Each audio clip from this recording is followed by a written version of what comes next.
Hello Internet, my name is Ren. This is Rants, a channel where I rant about many things that I care about with a particular focus on pop culture and politics. In this video, we're finally catching up with the Orville with Season 2, Episode 6, A Happy Refrain. I have a lot of thoughts on this episode, so we are just going to jump right into my spoiler-free overview of the episode. Then I'll give you a spoiler warning on screen before I talk about the plot in a little more detail. But obviously, for the best viewing experience, just go watch the episode and then come back to this video. But now you know what's gonna happen, you have been warned. My overall impression of this episode, without going into too much detail, is that it's a pretty strong episode. I wouldn't say it's my favorite episode overall or even this season, but it is probably my second or third favorite, and despite being pretty derivative of other shows or other plot lines like the Star Trek The Next Generation episode, in theory, I think that this episode went a completely different direction and the resolution was really heartwarming. I found myself saying "aw" out loud a number of times while watching this episode, and although there was one point in the episode where I may have rolled my eyes a little bit and not been too impressed with the way they chose to execute it, I think that the resolution of the episode and the way that the episode handled the subject matter in an interesting and unique way is what made this so enjoyable to watch.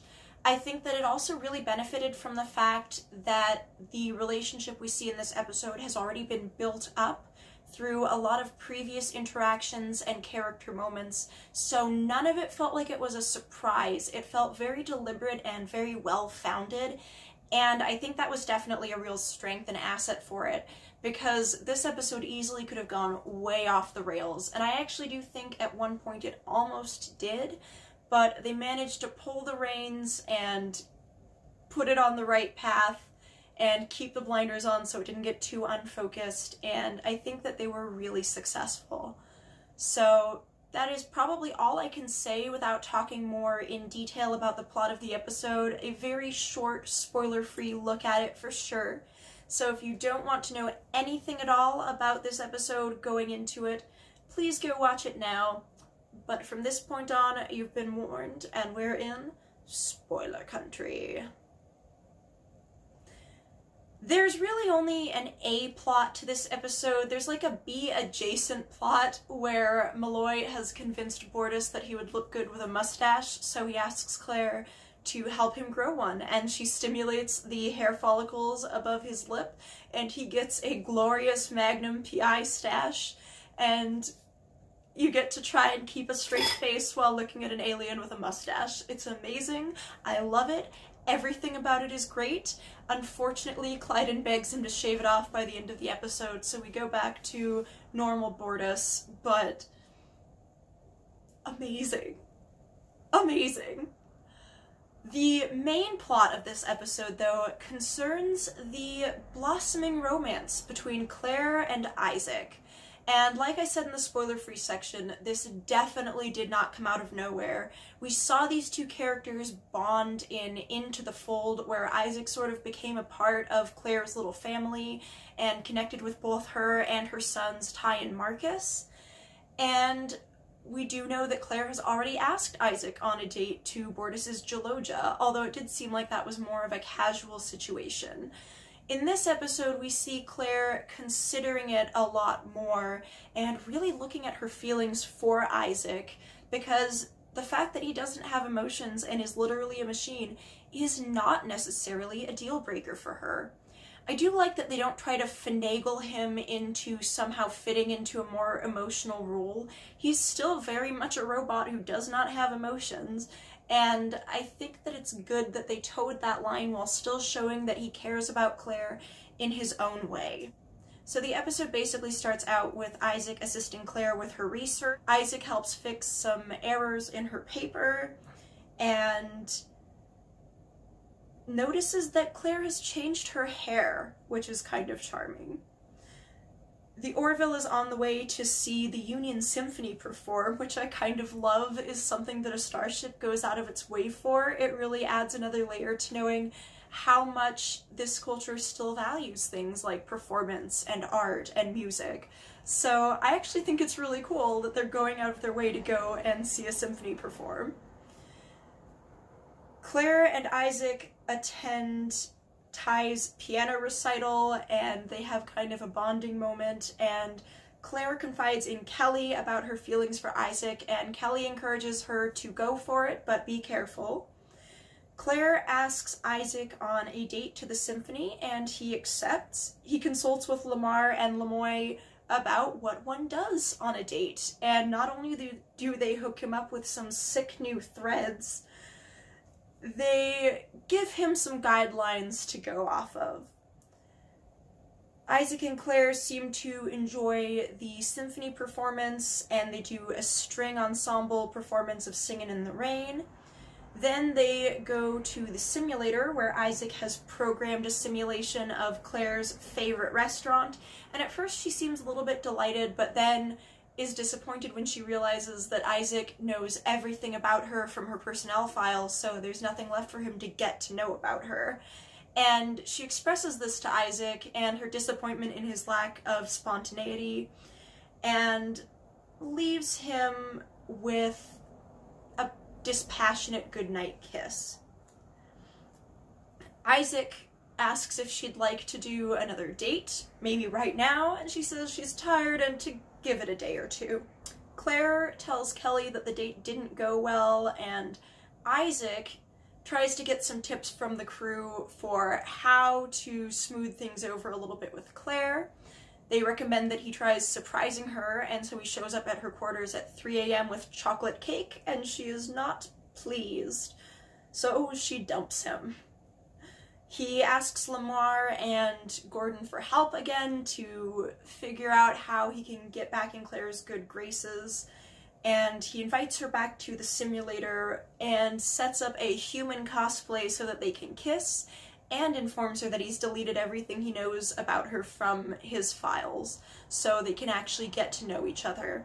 And we do actually get to see the face of the actor who plays Isaac, Mark Jackson, and he is a cutie!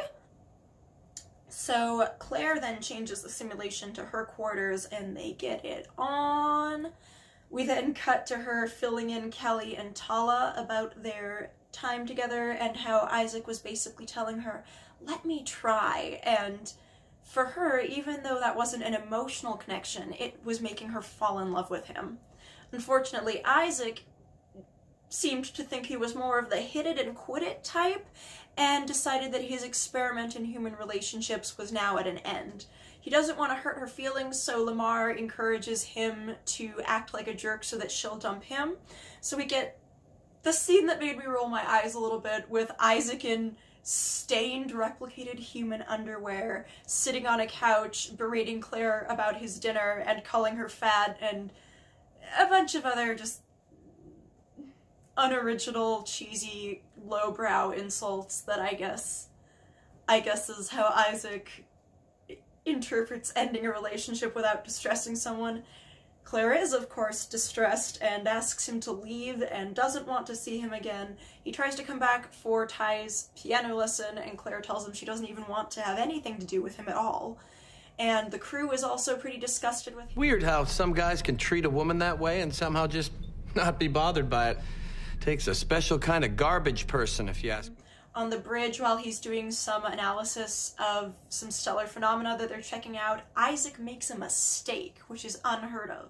It turns out while he's running a self-diagnostic program that while there's nothing actually wrong with him, his systems have adapted to having Claire in his life, and she has so changed him that cutting her out of his life has caused a system error that made him make a mistake. And so he realizes that maybe he does need Claire in his life, and he doesn't know what to do to get her back. Captain Mercer encourages that he apologize and think creatively, so he sends Dr. Finn a message summoning her to the bridge. She thinks it's from the captain, but he surprises her with a rainstorm on the bridge and a musical rendition of Singin' in the Rain. and she runs into his arms, they kiss, and they head back to the simulator where Isaac gets into his human cosplay. So overall, this episode was great. It was really fun. It definitely had a lot in common with, in theory, the TNG episode where Data tries to date as an experiment. And it did have some similar beats, like the part of the episode where Data also tries to get her to end the relationship by acting like a jerk. And it's a very similar way that they behave to make that happen. But the resolutions of the episode are completely different. It's kind of interesting to see what kind of relationship Isaac could have with a partner outside of his species. And I'm really excited to explore that, because exploring their friendship was really interesting, but actually going with it, with that sort of romantic undercurrent between them, and with Isaac's role as a bit of a father figure for her sons, I just didn't think that they would go for it like that, and I'm really happy that they did. I think that this could have been executed really badly. I think parts of it were close to being executed very badly, but ultimately what salvaged this episode was really clever execution, really good writing, and focusing on what makes these characters unique, but also what makes them connect. Personally, I was absolutely thrilled with this episode.